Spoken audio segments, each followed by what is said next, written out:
than the Abrahamic faiths and other religions in Canada, the Indigenous people have a vast array of customs and traditions addressing the supernatural. Most notably is the existence of shamans. In relation to the topic of the paranormal, shamans serve as diviners in traditional Indigenous religion.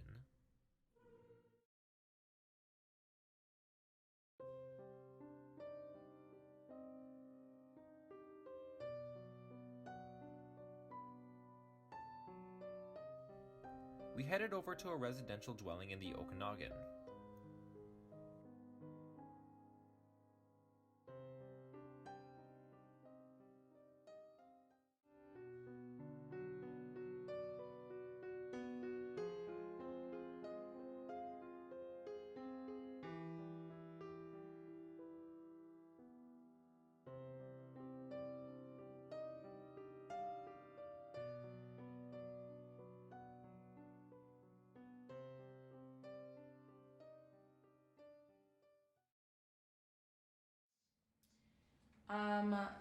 Throughout time, I've been experiencing a lot of demonic activity and different kind of experiences that have made me believe that there's something very dark in the house.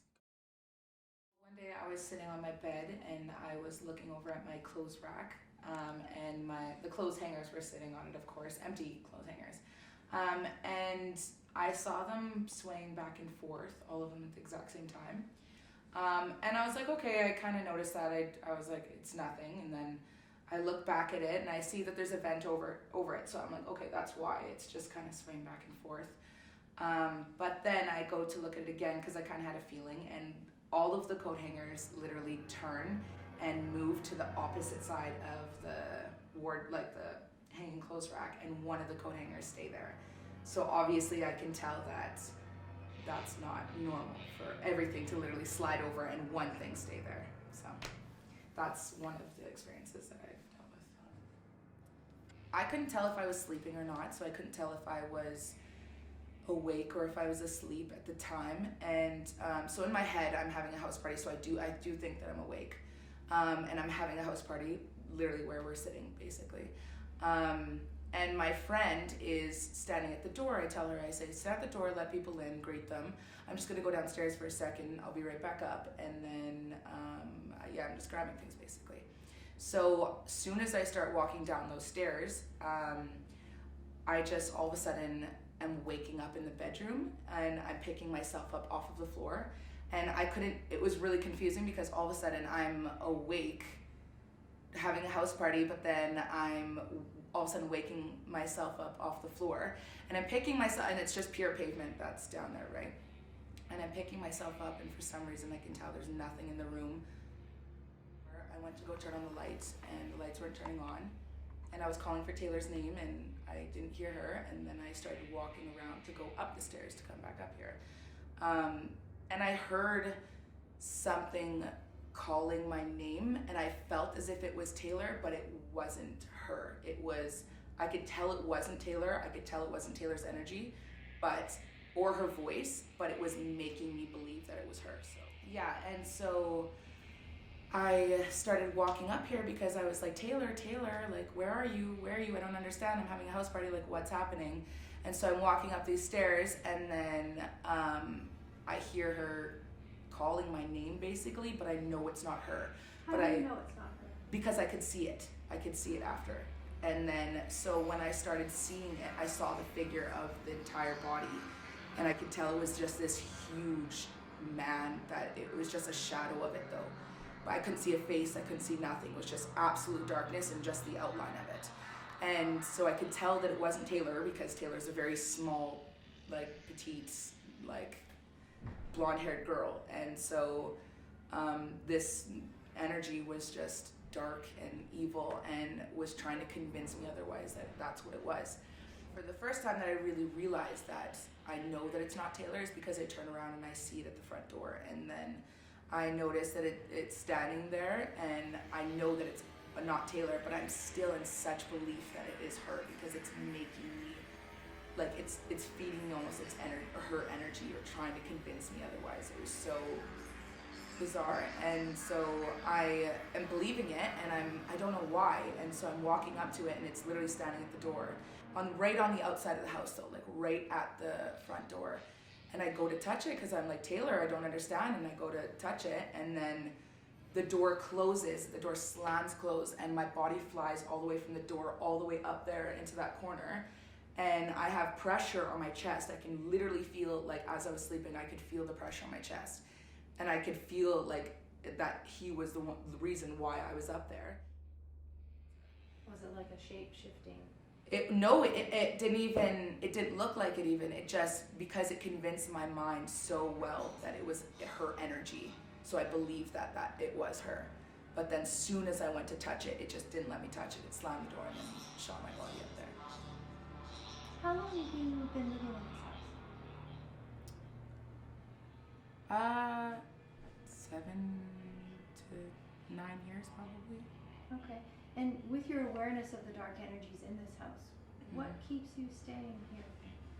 Why do you stay here? I don't know. That's such a good question.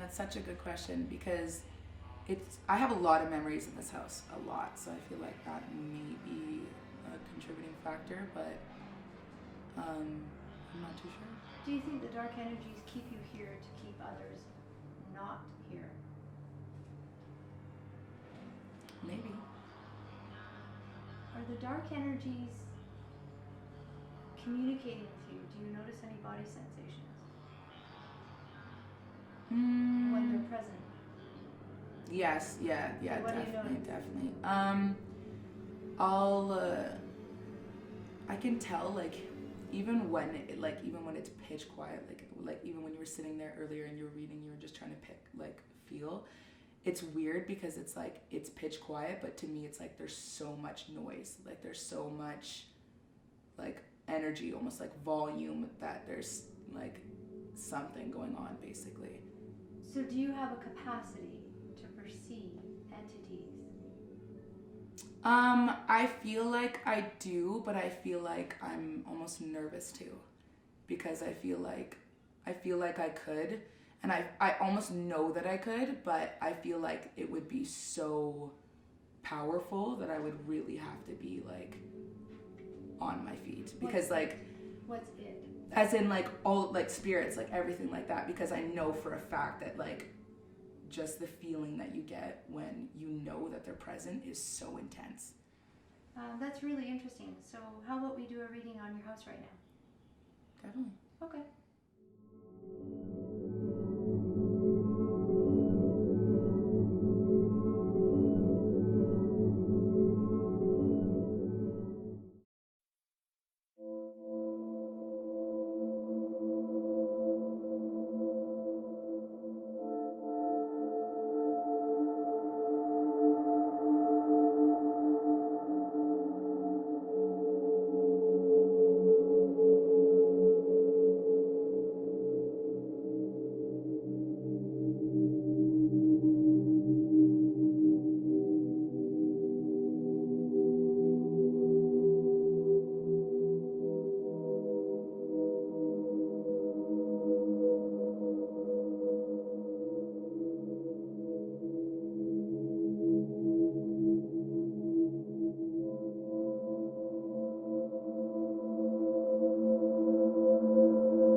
chose this room. There's a lot of energy in this room. It moved through me first as ice cold.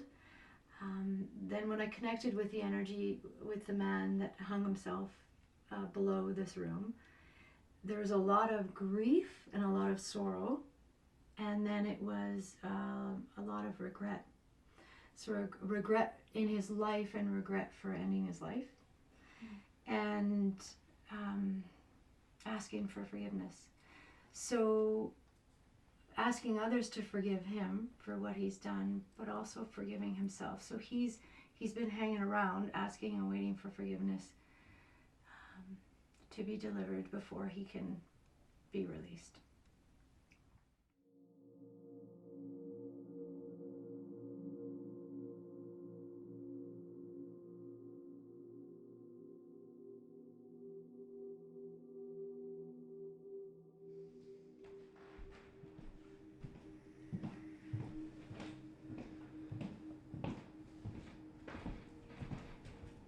Thank you for coming.